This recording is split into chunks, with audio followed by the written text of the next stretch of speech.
Ambasadorul Marii Britanii la București, Robin Barnett, a vizitat astăzi Spitalul de Copii Luis Țurcanu din Timișoara. Excelența sa a vrut să vadă ce înseamnă munca voluntarilor implicați în programul de suport al copiilor bolnavi de cancer, pe care o organizație non-profit britanică îl derulează la Timișoara.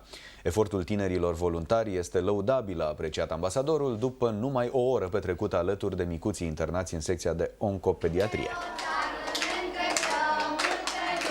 Un exercițiu de imaginație l-au primit astăzi micii pacienți de la Timișoara pe importantul vizitator. Fiecare copil și-a ales o țară din Uniunea Europeană și s-a transformat în ambasadorul ei, așa că discuțiile cu oaspetele de onoare s-au purtat ca de la egal la egal. Dezvoltura micuților arată că efortul depus de voluntari dă roade, a concluzionat excelența sa Robin Barnett după ce a ieșit din salonul de terapie.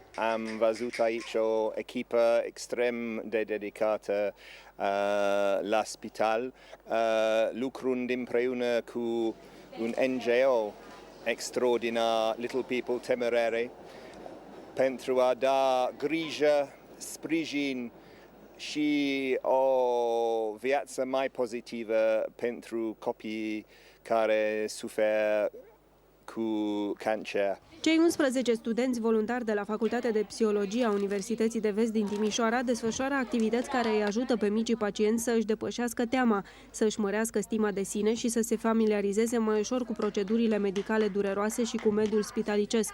Astfel de programe de suport contribuie la îmbunătățirea ratei de supraviețuire. Fiecare voluntar participă 3 ori pe o săptămână, 2 ore pe secție de oncologie, oncopediatrie și mai multe ore în pregătire și să face reportaje și să comunica cu restul echipei și cu mine. Deci este o dedicație extraordinară. În cadrul Spitalului de Copii Luis Țurcanu, programul de suport a fost implementat în luna martie acestui an. Vizita ambasadorului Marii Britanii se va încheia mâine, după ce primarul Gheorghe Ciuhandu îl va numi cetățean de onoare al orașului.